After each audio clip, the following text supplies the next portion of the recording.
السلام عليكم. فيديو النهاردة هحضر فيه مدفونة السمك أو الكاليماري. أكلة جميلة جدا وسريعة وفي حلة واحدة، وكمان تنفع للعزومات ومعاها أسماك. يلا مع بعض نسمي الله ونشوف طريقتنا ايه. قبل كده عملت الكاليماري المقلي والفاهيتا، هسيب لكم لينك الفيديو في صندوق الوصف. لما بجيب الكاليماري بيكون فيه شوية قطع كده مش متساوية وفيه بتكون رفيعة، دول بجمعهم مع بعض كده وبقطعهم قطع صغيرة وبعمل بيهم كذا أكلة.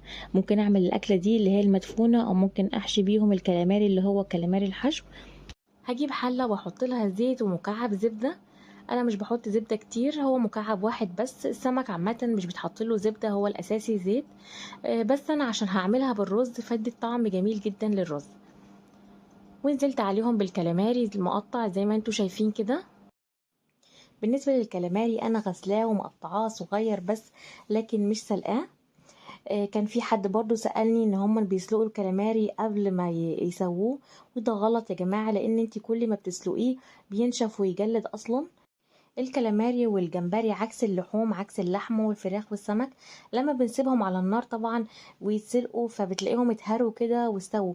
لكن الكلاماري ده طول ما انت بتسيبيه على النار هيفضل ياخد منك ميه كتير، تحطي ميه ويفضل هيشرب ميه وبس، ما فيش غير بس هيجلد معاكي وهينشف وهيكون طعمه مش حلو. لكن هو ما بياخدش وقت كتير في التسوية اصلا. انا بمجرد بس ما قلبته كده نزل ميته وبعدين شربها بسرعة. طبعا النار لازم تكون عالية. ودلوقتي بحط له بصلة وسط. وبالنسبة للبهارات، هنا انا البهارات عندي بجمعها، يعني الكمون والكزبرة مع بعض والملح والفلفل مع بعض. فلو البهارات بتاعتك هتكون منفصلة فهنحط هنا نص معلقة كركم، ونص معلقة كمون، وربع معلقة كزبرة، وربع معلقة فلفل، ونص معلقة ملح. بشوح البهارات كده مع البصلة في الأول، وبعدين بحط الثوم. الثوم ما ينفعش احطه في الأول لأن ممكن يتحرق معايا. بحط الثوم قبل ما احط الطماطم. ودلوقتي اهو حطيت معلقة ثوم مفروم. بقلبها تقليبة بسيطة كده في الأول قبل ما احط الفلفل والطماطم.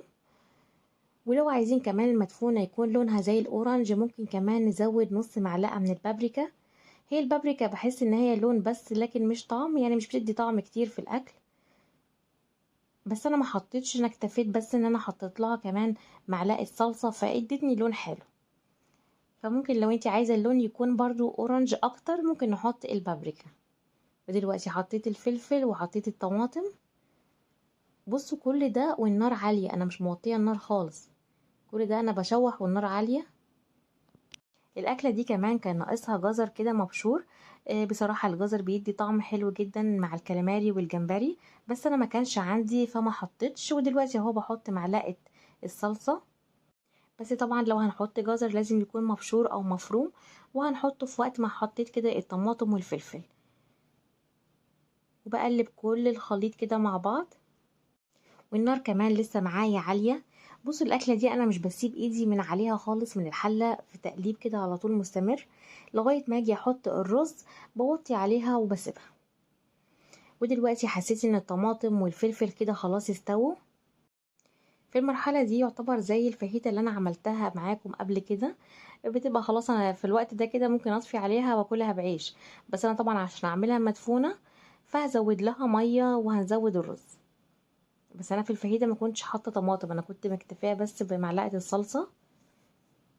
ودلوقتي اهو بزود الميه. انا مش بسلق برضو، خلي بالكم ان انا مش بسلق الكلاماري، انا بس بسيب الميه تغلي. اول ما بتغلي الميه كده بحط الرز. والافضل كمان لو حطيته ميه سخنه يكون افضل. ودلوقتي اهو بحط الرز، بقلبه وبهدي النار. انا من اول الاكله كانت النار عاليه، دلوقتي بس بهديها. وبغطي الحله وبسيبها كده على نار هاديه لغايه ما تستوي. هو دلوقتي الرز خلاص استوى، بكشف الحلة كده. طبعا بلاقي من فوق الكلاماري كده طلع من فوق والخضار. بقلبه تقليبة كده من تحت لفوق. وبصوا زي ما انتوا شايفين اهو الرز مفلفل ما شاء الله عليه، وكمان الريحة جميلة جدا والطعم روعة. طبعا اللي بيحب السمك والسي فود يعني هتعجبهم جدا الوصفة دي. الاكله دي كمان حلوه جدا لو عملتيها في العزومات، بجد هتشرفك. وتعملي جنبها اسماك. تقدري كمان تغيري بدل الكاليماري ممكن نعمل جمبري مقشر او سمك فاليه، وهنمشي برضو على نفس الخطوات. ودي كانت وصفتي النهاردة المدفونة.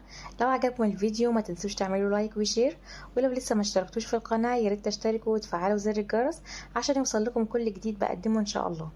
وهختم الفيديو بدعاء: اللهم اغفر لنا وارحمنا وعافنا واعف عنا، اللهم صل وسلم وبارك على سيدنا محمد وعلى آله وصحبه وسلم أجمعين. والسلام عليكم ورحمة الله وبركاته.